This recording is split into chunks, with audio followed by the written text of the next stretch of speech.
Hey guys, welcome to an episode of Spill the Beans. Today I'm sitting down with Christina Tamas, who's also getting married.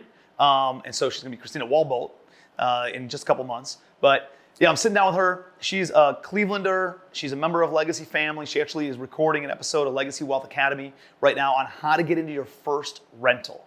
She's been doing an amazing job over the past probably 5, 6, 7 years now on how she's built up a portfolio. She has a brokerage license and has a lot of good stuff going on right now. She does a little bit of wholesaling and has a lot of insights in the single family world. So I'm excited to sit down with her. She does some coaching, she does some teaching, and she's really good at taking these complex concepts and conveying them in a very simple manner. So come on, let's sit down, let's go have a conversation with Christina.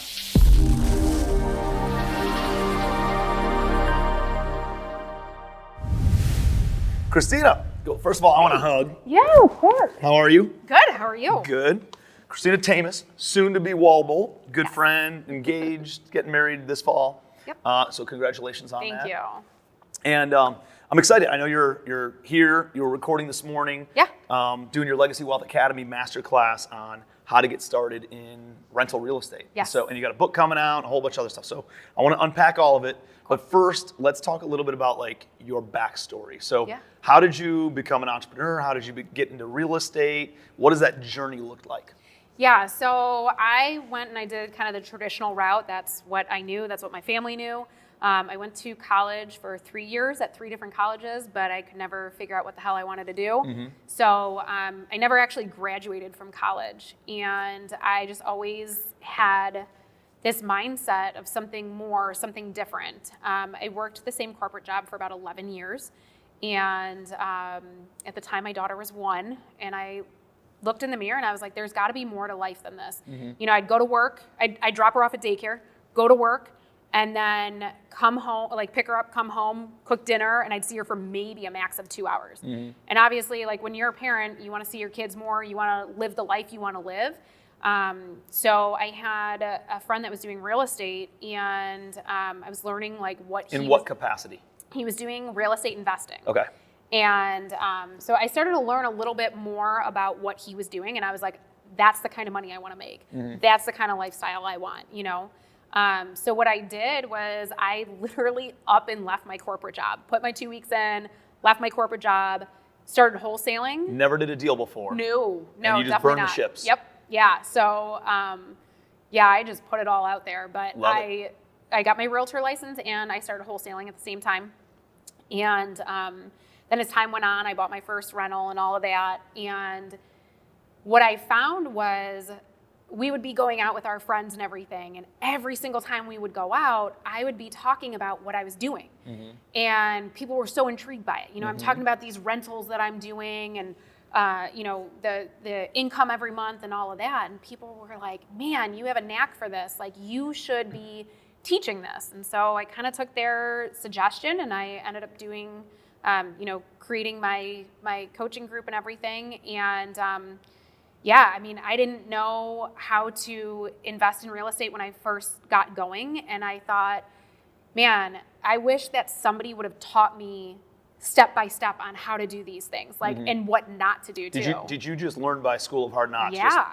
Just messing up. That's what I did. I took some courses and I tried to learn how to raise private money and some of that stuff. But I think, that's helpful. You get a little bit of the ideas, but you've got to do the work too. Yes. But I think, conjunctively doing both of them together, I think is like the way to do it, Yeah, I definitely learned I was thrown out there, hey, this is what you do. And then I just had to piece it all together and figure out how to do the rest of it. So. All right. So leave the corporate job. You're doing the wholesaling thing. Mm-hmm. Were you flipping houses too? No. So I started out for a little while wholesaling. And that's actually how I got my first house, was because I had a deal. First rental, yeah. Mm-hmm. So I had a deal that I was like, you know what? I'm going to buy my first rental. And thankfully, I had already had all these connections. So I had the hard money lender set up and everything because I worked with a lot of end buyers mm-hmm. for my wholesale deals. And so I would always connect them with this hard money lender. So your end buyers, were they buying for rental purposes or were they buying to flip? A little bit of both. Okay. So it was just a mixture. It really depended depended on the deal, So I had people that bought rentals. I had people that bought flips. But so with my very first rental property, I went to my hard money lender and I said, I want to buy this property.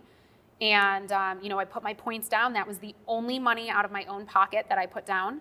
And well, like 2%? Yeah, exactly. And I think it came out to something like $1,200. And so I bought my first rental property and I was hooked from there. I was like, man, I should have been doing this the whole while instead of just wholesaling. So I started building my rental portfolio and just the big money is so attractive, right? Because it's like, oh, well, I can make 15 grand now, or I can make $600 a month, and the $600 a month isn't that exciting, especially when you're getting started and you've seen the big dollar amounts. But if you can get over that initial, if you can, maybe you wholesale for a couple of months early in the year, make enough money that you can live off of for the whole year, and then everything else should be a buy and hold, or allocate, hey, I'm going to do 3 wholesales and buy and hold 2 this month, or 1, or whatever that ends up looking like. But you got it. It's like that whole, hey, start your 401k early, or your Roth IRA contributions in your 20s, because having that time compound is what builds all the wealth. Like you can't just stockpile a bunch of money and then wait until you're in your 40s or 50s and then go buy real estate. You're going to be fully leveraged by the time you want to retire still. Like if you did that in the 20s and it was a little bit uncomfortable, but guess what? By the time you're 50, you own dozens of free and clear rental properties with millions of dollars of equity in it. It's like the time is more important than even the purchase price or the terms that you get when you're buying it. Well, exactly. And so, when I started in this business, I didn't have any money. I didn't have a dime in my pocket. I was that person that every single month I had my utilities shut off on me. I didn't have any money. So, I didn't come from money, and people that come to me and they're like, oh. Were you married at this time? Yeah. So I was married, and we just. And he was still working? Yep. He was working. I was doing, when I quit my corporate job, I was doing real estate very part-time. For a little while, because then I got pregnant with my son. And my big thing was like, I need money coming in all the time that I can count on, right? So and that's the one thing is wholesaling is great, but you get this influx of money, but then you may not know when your next paycheck is going to be, right? It's nice to know just that you have a baseline that your bills are paid. Exactly. So with the rentals, it's residual income every single month. There's no guesswork, right? And what I love about what I do is if I want to make more money or I want to go buy something, okay, we just bought a camper, right? And it's something fun for our family to do, and Steve looked at me and he's like, okay, well, you want to buy a camper? He goes, go buy 4 more rentals. That'll pay for it. And I think I actually went to my partner and I said, okay, we're buying more properties, and we ended up buying 6. But that's the discipline of being financially responsible, of going and buying assets before you buy liabilities. I remember, I was thinking about this on the drive over here. I don't know why, but I wear like Breitlinks. That's my watch of choice. And I will not spend more than $3,000 to $5,000 on a watch. And I was at a mastermind with one of my buddies, a bunch of my buddies, and they all had Rolexes. And they look at me and they're like, oh, that's cute. You got a cute little Breitling on over there. That's cute. I was like, hey guys, if we're going to compare liabilities, let's compare assets too. Right. People think it's so cool to have these liabilities. I have somebody that you and I both know sold a rental property that was rented for $1,300 a month, kicking off $500 a month in positive cash flow. He sold it, and then he netted 60 grand on it, went and bought a $65,000 Rolex. Wow. I'm embarrassed. I'm embarrassed for you that you're selling assets and buying liabilities with the money. Yes. When you had cash flow coming in, and now you have, why do people do that? It doesn't make sense to me if you have long-term financial goals. Exactly, and you're right. It's all about discipline, but it's all about your mindset too.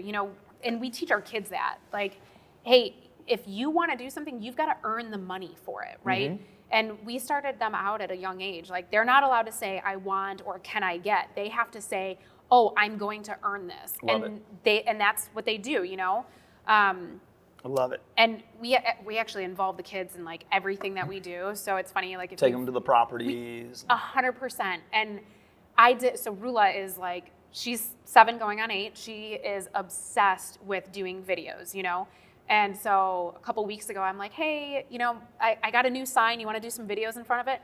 And I'm telling you, she looked at me and she's like, don't prompt me on what to say. I'm going to talk. She started, it's crazy how much they listen to you. Like you think that they don't listen, but they totally listen. But she was talking about passive income. She did a video on like, well, my mommy can be here for, these events and all of this because she has a passive lifestyle. That's I'm amazing. like, oh my gosh. Like, that's amazing. You don't listen when I tell you to clean your room, but you listen to this. So, which, I'll take that, but. Yeah, it's I love crazy. it. I love it. So when you started buying rentals and started building up that portfolio, and now, whenever you go out and you want to buy a liability, you buy an asset first, right?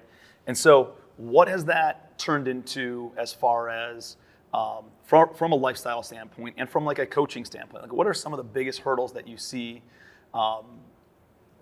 Obviously you've expanded your own portfolio. What are some of the biggest hurdles that you see when people first get started, overcoming just the fear of the unknown, like getting their first rental? And then let's talk about some of the hurdles and the bottlenecks that they face as they scale the portfolio too.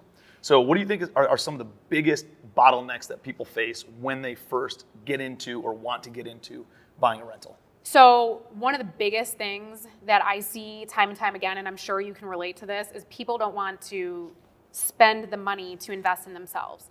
So getting yourself a mentor, I think, is probably one of the best things that you can ever do when you're first getting started in real estate. If I had a mentor when I got started, I would have excelled so much faster. But being able to have somebody roadmap everything for you that's huge. And then on top of it shortens your learning curve Yes, so much. it does. And you're gonna pay for the education one way or another. You're either gonna pay somebody to mentor you, or you're gonna pay in time and lost money by doing things the wrong way over a longer period of time. And I can assure you it's much less expensive if you just pay for a mentor. Yes. I had, when I first got started, I found people who were willing to be mentors, but I wasn't willing to pay. And they were really horrible mentors. I learned what I didn't want to do in real estate from those people. And then I was like, well, I don't have any money, so I can't pay for it. How can I get somebody's attention who's out there doing it? And I was like, I reached out to this one guy, my buddy Patrick Riddle, down in Charleston. He's now my buddy. Didn't know who I was back then, but I was like, dude, I will be your apprentice. Yeah. What do you need me to do? I will shovel dog shit. I will go and clean out properties. If I could just follow you around 2-3 days a week, because I need to work in order to make money, over here too, I will work for you for free 20-30 hours a week. And he's like, you know what, dude? Nobody ever offers that. And I can tell you have a little spark that is different than anybody else who just is a taker. Yeah. And he goes, I'll sit down and grab coffee with you and just give you some insights. And I didn't work for him, but we became friends. And he started telling me about the BRRRR method. And he started telling me about cash out refinances, tax-free money that you can take off the table. And that's how a lot of my business has been created and what my business model has been from doing that. But if you have the money and you can join a coaching group or a mastermind where there's many mentors, I think it'll excel so much more and fast track your success so much quicker. Interrupting this broadcast to bring you a special announcement. No, I'm just kidding. But if you do have serious interest in Legacy Family Mastermind, that is our highest level mastermind. It is the highest value mastermind in the entire country for the price point. It's unbelievable how much value we pack in there. We do 3 events per year. There's daily support calls as kind of a board of executives for your company, where you can jump on any day of the week and talk to my board of execs to give you insights on how you can take your business to the next level. You got access to the Commercial Empire deal flow software for free and all sorts of other digital assets and benefits to plug it into that. So go to legacyfamilymastermind.com. Would love to invite you into the fam. Back to normal broadcasting. 100%. And the other thing is people, they think too small, right? So often I see people, they're like, oh, okay, well, my goal is I want to buy 2 rentals this year. And it's like, 2 rentals in a year? Yeah. You should be thinking, I want 2 rentals this month, right? And the people that actually really put their mind to work and want to put the effort into it, I'm seeing them do 2 rentals a month, no problem. And Well, once you understand the process map, you just it's like, repeat you got the private money lender, you got the hard money lender, you got the refinance bank, you got a management company, the contractor. It's like, okay, hey, I have the resources, I have the knowledge, and now I just have to go put in the work.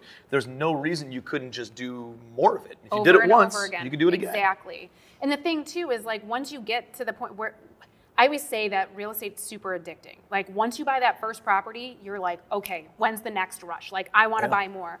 And then you just see yourself.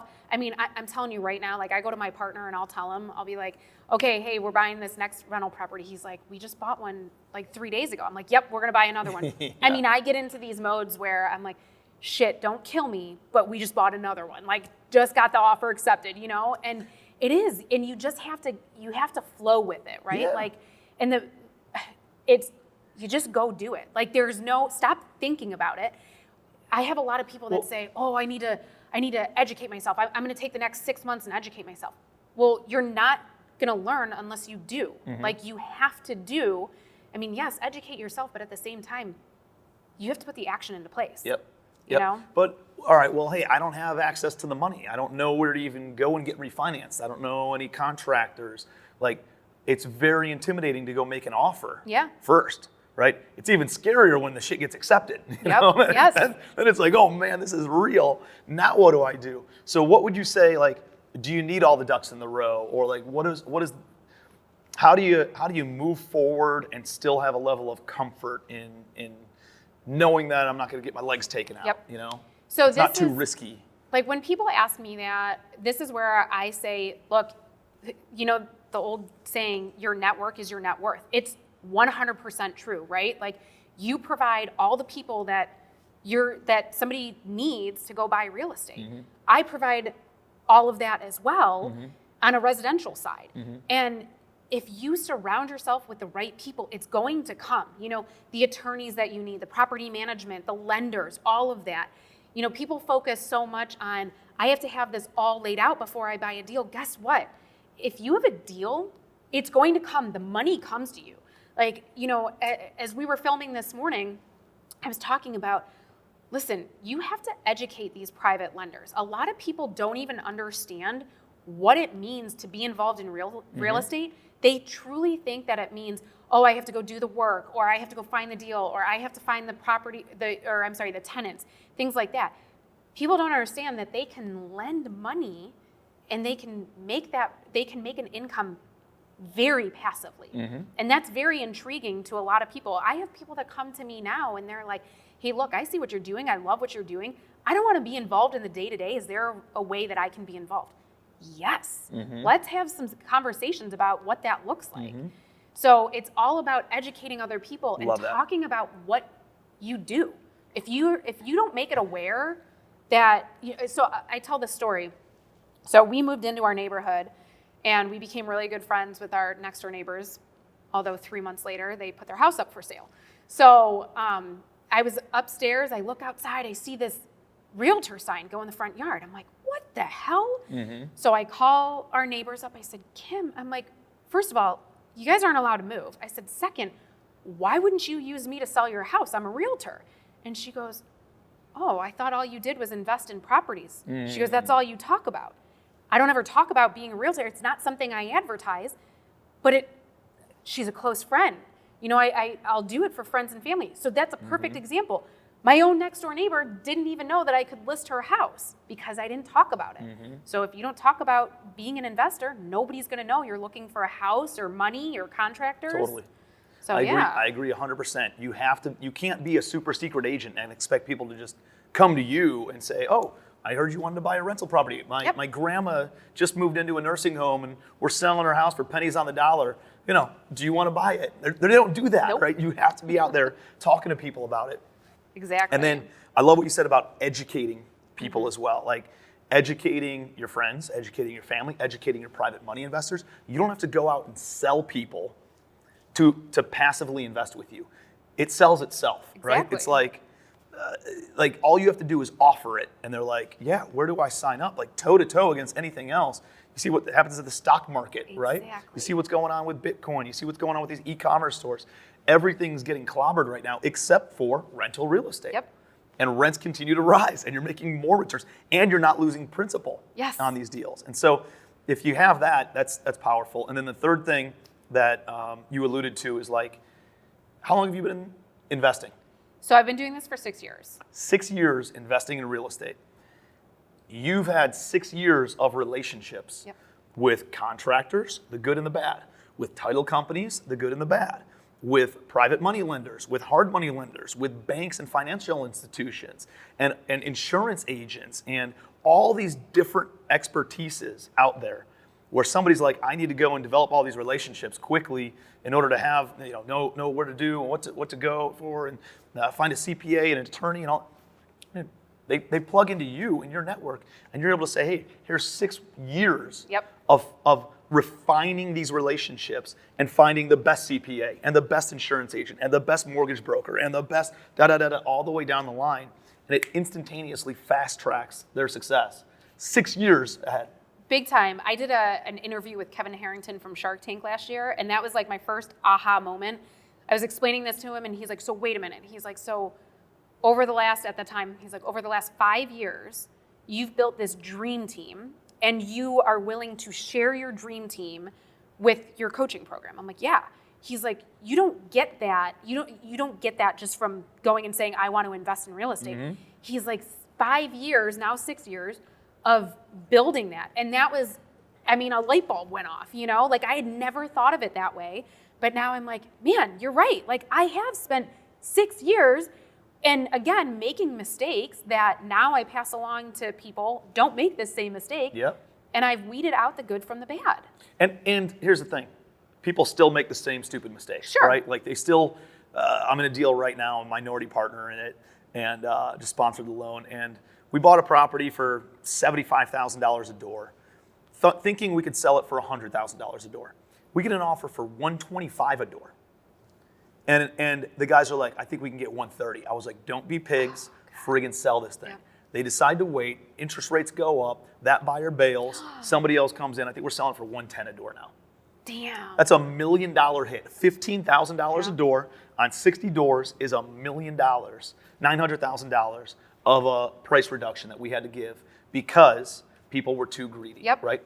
I told them, I've made this mistake before. Like, if you have a bird in hand and somebody willing to pay, you take that money, you roll it because the velocity on your money Yes. and being able to dedicate more time to a new opportunity, roll your investors' money forward, give them a win. Like that is worth more than the 100%. extra couple of bucks that you think you might be able to get.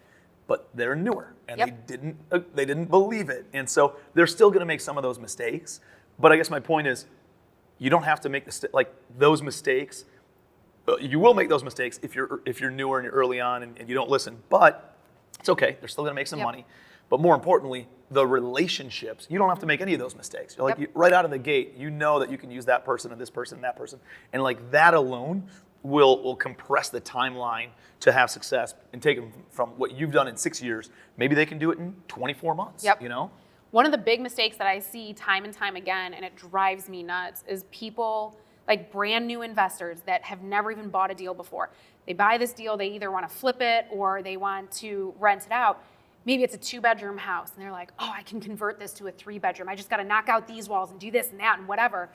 And I'm like, don't know. Like, you've never done a deal before. Like, just keep it simple, right? Mm-hmm. Like, you don't need to reinvent the wheel. Don't go sitting there and try to say, oh, if I knock out this wall, oh, I can get an extra few $100s a month in rent or whatever. They want to go all HGTV on it. They see this stuff, and they don't listen. And You're going to over-improve, and then you're going to lose your money. Yeah. Yes, I had somebody, that did this, and he's seriously one of the best people that I have in my group.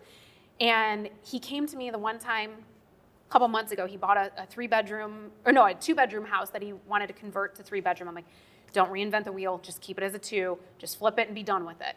And he wanted to make it a 3-bedroom, and he knocked out walls only to find out that there was a main stack, they couldn't reroute it, and then he comes to me like a week later and he goes, my ceiling's caved in. And I was like, oh God. So he's working on the house himself to save the money and everything, but he's like, I should have listened to you. He goes, I will never work on a house again myself.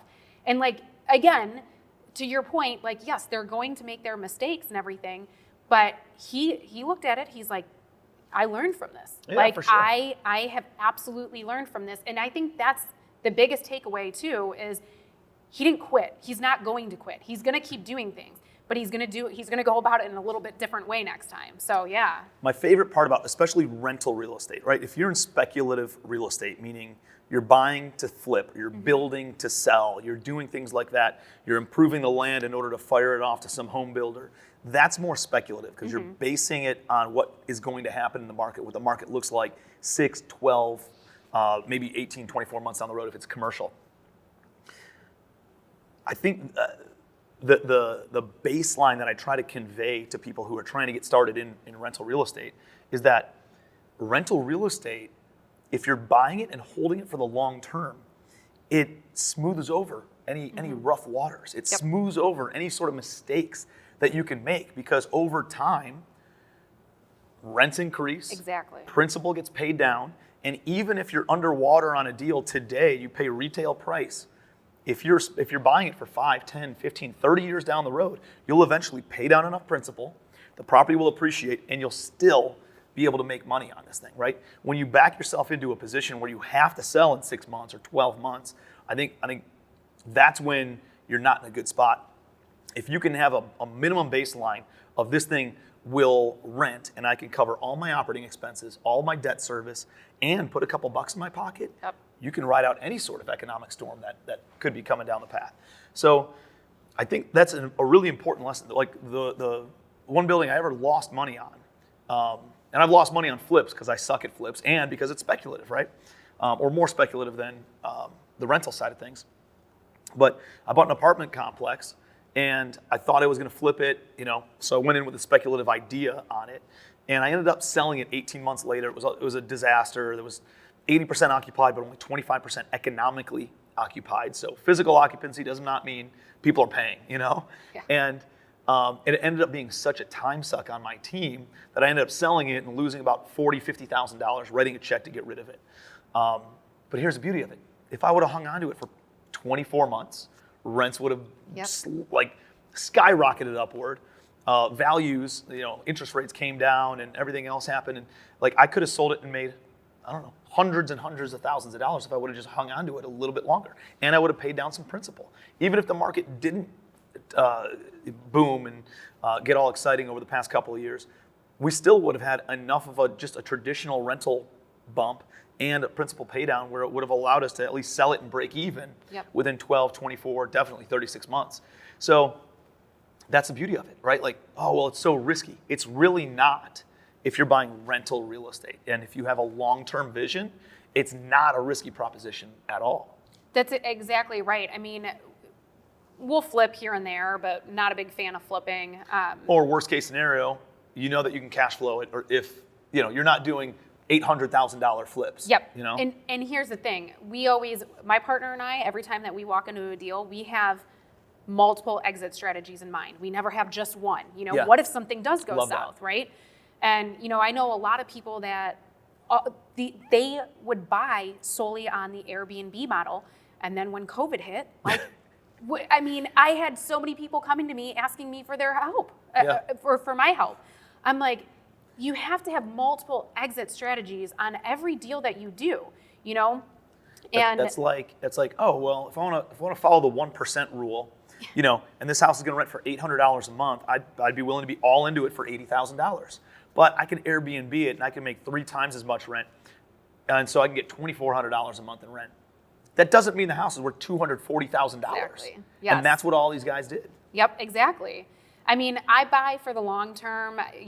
My whole thing is I want that legacy wealth. Like I said, we bring our kids into all of this. We teach them it's for the long haul. And the whole idea is that when they're adults and they can take over the business, they take over that business. They'll have enough knowledge to figure out what they want to do with it. Keep them as rentals, sell them, whatever they want. But they've got that knowledge. Yep. And that's real legacy. Yeah, exactly. Yeah. I mean, it's not like we're just handing them money. Yeah. We're handing them a business. And it's the knowledge to grow it if they want to do that. Exactly. And then, they can keep doing this. They can, they can do whatever they want with it. But I love it. So, all right, let's wrap with what are you seeing in the market right now? Fed's just had another rate hike this week of another 3/4 of a point, after they just had one last month of another 3/4 of a point, right? So rates are getting slammed up pretty quickly. Yep. And then, and that's affecting things, right? It's affecting buyers, it's affecting sellers. What are you seeing in the market in both the residential side, and then do you guys have multifamily? we don't do, so my Not partner much, and I right? don't do multifamily. We have just small So residentials. let's look at it this way. What are you seeing from a traditional real estate market with buyers and sellers of owner-occupied properties and flippers in that world? And then what are you seeing in the rental real estate on the single-family side? Yeah, so my partner and I have actually bought our last 5 deals off of the MLS. Since I'm a realtor, it's kind of easy for me to search it. And Were they all active listings? they were all active listings. Okay. 4 out of the last 5, I was able to negotiate about $20,000 or more down. Because of rate hikes. Which is stupid. Like, even 6 months ago, you didn't see that. Nope. I mean, people were selling, and they were selling fast, and they were selling for above what they were asking. And now it's like, no, you're actually able to bring the price down. And so on the rental side of it, I'm seeing a lot of these landlords getting kind of nervous. Mom and pop shops. We're seeing a lot more foreclosures happening, and people that just cannot make the payments. I was saying earlier, like, there are people that went for almost 2 years without making a mortgage payment. Well, now it's finally hitting them, right? Because of the forbearance stuff that, Exactly. that they were allowed to do, and then they just got used to it and still haven't made a payment? Exactly. And Really? so I have people that are calling me, and they're like, I have this family member that's in a lot of trouble. They're about to foreclose. Can you help them? I'm When did that turn back on, when they started had to make payments again? I'm I'm completely unplugged from the I'm going to be very honest with you. I'm not 100% sure when it actually got turned on, because I feel like But the banks they kept are- extending and kept Right. extending. But But now that's over now. Yeah, I'm getting all these calls literally from people that are concerned about their family members or their neighbors or their friends, and they're like, would you buy this house? Would you? I'm like, yeah, let me talk to them. Let me see what I can do. And, and then on top of it, it's just funny to me, they weren't making the payments on the houses, but they also weren't keeping up on the rehab of the houses, like the maintenance of it, yeah. The maintenance, yeah. So they're like, okay, I have way too much going on. Now I can't afford a realtor. Like, it's just a snowball effect, Yeah. right? So that's a huge issue. Yeah. But then in terms of, the traditional buyer and seller market, really what I'm seeing is houses are sitting for a little bit longer. They're not selling for within less than 24 hours. Prices are coming down a little bit, but it's funny. I was just talking to a home inspector the other day, and he was telling me, he's like, we were dead for a while. Like, nobody was doing home inspections because everybody was waiving them in order to have a better offer. He goes, now all of a sudden they're bringing back these home inspections, and what I'm seeing, he's like, these houses are sitting. The buyers are coming in at lower offers, and now our home inspections are just rising because people are bringing them back in. So it's across the board. I can't speak in all the markets, but here in Cleveland, for sure, it's happening. So sellers are becoming more reasonable on Yep. asking price, so they're coming down a little bit, or it's sitting a little bit longer. Buyers are not coming up as much. And price decreasing. So, sellers are still kind of starting out kind of high, but what we're seeing is there's more and more price decreases on the MLS. It's crazy. I'm seeing that because I'm looking for some other houses in Charleston and stuff too, and I'm seeing that they'll price it here, and Yep. within 10 to 14 days, Exactly. they drop substantially Yeah. in order to get some more eyeballs, and then about 15 to 30 days again later, they'll drop again. At least that's what I've seen over the past 2-3 months down in South Carolina. Are you finding that any sellers are, at least on the rental side, are they open to carrying back mortgages? Have you talked to any creative finance or seller carrybacks? So what we're seeing is people are entertaining it a little bit more, which is really nice because, again, 6 months, a year ago, people would laugh at me when I would even bring it up, and now it's like you're seeing a lot more because they're stuck. They don't know what especially these people that aren't paying or haven't been paying their mortgage, they don't know what the hell to do. So yes, the creative financing, I feel, is definitely taking off a little bit more. and just willing to come down in price. You know, people they want to sell. Do you think sellers, what I've seen, at least on the investment side, with commercial real estate, is that sellers are still very stubborn. They want their price. For sure. And they're not willing to come down. And buyers are down here and they're not willing to come up. So there needs to be some sort of a give, either here or over here. And maybe it's not based on price. Maybe it's based on terms. You know, maybe the buyer comes in and says, hey, if you're willing to carry back the financing at 4%, then guess what? I can pay a 6 cap on your property, you know? Exactly. But if you're not, I can't go and get a 6.5% mortgage and buy something at a 6% cap rate. That just doesn't equate. Why would I ever do that, you know? And so it's, I think there's going to be, I think there's a good little cushion of a time period right now where you can go get some seller financing or get the seller to carry back 20% for the down payment, and then you go get a bank loan, something along those lines that can get kind of get you the terms that you need maybe on their price point.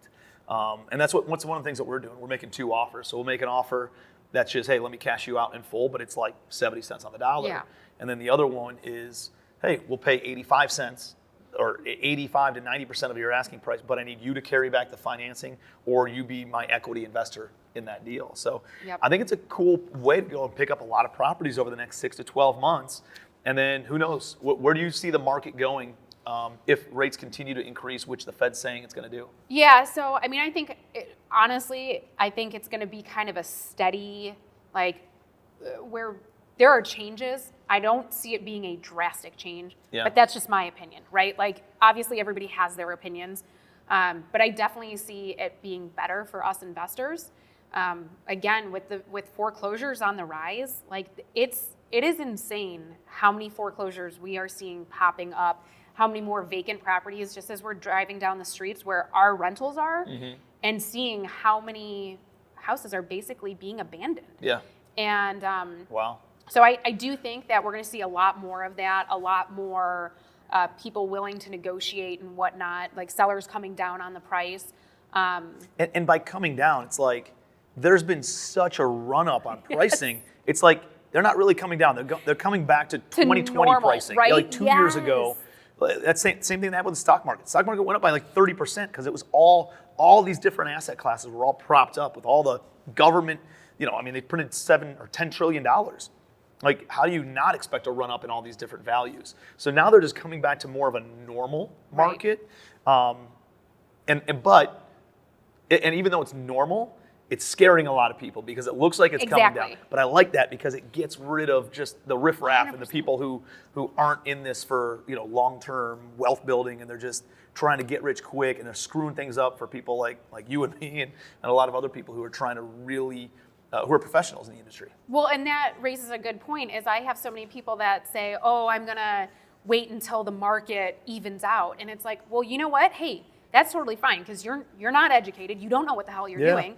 So what you're now doing is you're going to wait until the market, you know, comes back down Good luck while I'm sitting here buying and buying and buying. Mm-hmm. And, you know, like you said earlier, rents are increasing. I can't believe how much money I'm getting for some of these properties in Cleveland for rent. It's and they're going to keep on going up because rates keep on going up and people can't buy. Exactly. So guess what? They're going to be renting. Exactly. Yes. Yeah. It's definitely a good time to get involved in real estate. I mean, I think you said it in Denver. Like, there's really no bad time to get involved in real estate. Like, it's what you make of it. You know, like every time I've tried to time the market, or I've seen somebody else try to time the market, you get clobbered, right? You try to time the crypto market, you get clobbered. You try to time the e-commerce. E-commerce is down by like 30% right now. Yes. Including, you know, Shopify, and Amazon's got tons of layoffs happening right now. All these different e-com businesses are all laying people off because people are going back to stores, right? And so everybody thought, oh, I'm going to get rich in e-commerce, and a lot of people did make a lot of money. But guess what? It's coming now. You don't hear anybody talking about it. Exactly. Anymore. Cryptocurrency. Everybody was talking about it, you know, last year, and nobody's talking about it anymore. And so like there's all these, stock market clobbered too, you know. So, you know, I'm seeing all these run-ups, and I don't think I know from what I know about personal finance and markets in general, is you don't try to time the market, right? You dollar cost average over many markets, over long periods of time, and you buy 2 rentals this month, you buy 4 of them next month, you buy 1 the following month, and you just keep on buying in good markets, in bad markets, in sideways markets, in stable markets. It doesn't matter. If you're buying for cash flow, you will win this game. If you just keep your head down, don't look left, don't look right, don't chase shiny objects, and just continuously build your rental portfolio. Exactly. I 100% agree. I mean, that's exactly what we do. We just keep buying and buying, and we're not somebody that my partner and I, like, we know our numbers, right? Like, we know what works. We've got it down to a science, and that's how we just keep buying. There's no good, bad. When people ask me, oh, what are you going to do when the market changes? Well, to be honest, when it changes, it's changing in our favor, and for some reason people don't see that. But at the same time, like, we've been buying this entire time when the prices are stupid high. But there are ways to buy where you're not paying market value or above market value. Everybody thinks, well, the market's so high. Well, not the way that I buy properties. Exactly. Right? I buy at a discount. I negotiate better terms. I do this, I do that. I create appreciation through sweat equity. And that's what people don't think. They only think at this macro level.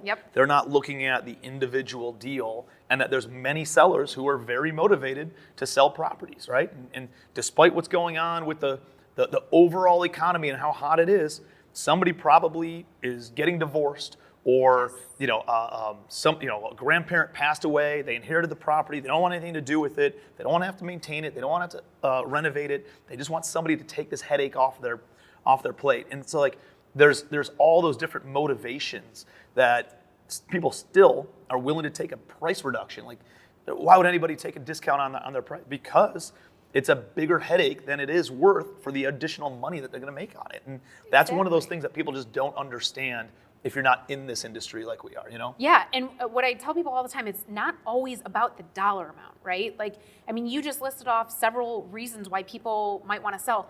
One of the biggest ways that I get my properties is by, like, the tired landlords, the mom and pop shops where they've been doing this for years. They don't want to collect the rent anymore. They can't deal with the tenants anymore.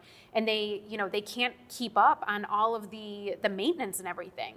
And it's like, it's not necessarily about the dollar amount for them. It's about a peace of mind. It's about, now they're at this point where they want to wash their hands of it. So, and that's what people need to understand is, we go for those motivated sellers. We're not going for the person that knows that their house is worth $400,000 and try to, try to get them to come down in price. That's not what we do.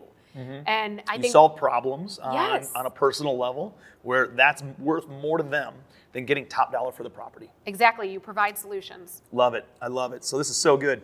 Well, I'm excited to listen to your masterclass on Legacy Wealth Academy. Excited to check it out, and I'm gonna have Penelope watch it also. Oh, that's awesome. So that way she can get some good insights and good intel, and then we're gonna go and attack the market and get her to buy her first rental property at the age of 7 years old. So love it. Appreciate you being here. Appreciate the friendship, and excited to go to the concert with you in a couple days. Yeah, I know. I'm excited too. Thank you so much for having me. Absolutely. Tons of great knowledge, tons of great information. Hopefully you guys got a ton of great takeaways from it. I got her finger on the pulse of what's going on right now. Make sure you're connected with Christina. And if you got some takeaways from this, put them in the comments. I'd love to see your guys' comments below. Or if you have any questions, ask questions in the comments, and I'll make sure that I create a video and tag you in it and make sure that I can answer any sort of questions that you might have regarding what we talked about. Also, do me a favor, please, and like this and share it with somebody else who's looking to get into their first rental property. If you know that you got some value out of it and somebody else is trying to break through the barriers of getting into their first deal, this is an important episode for them to watch. So please do share it with them. And until next time, I'll see you on Spill the Beans.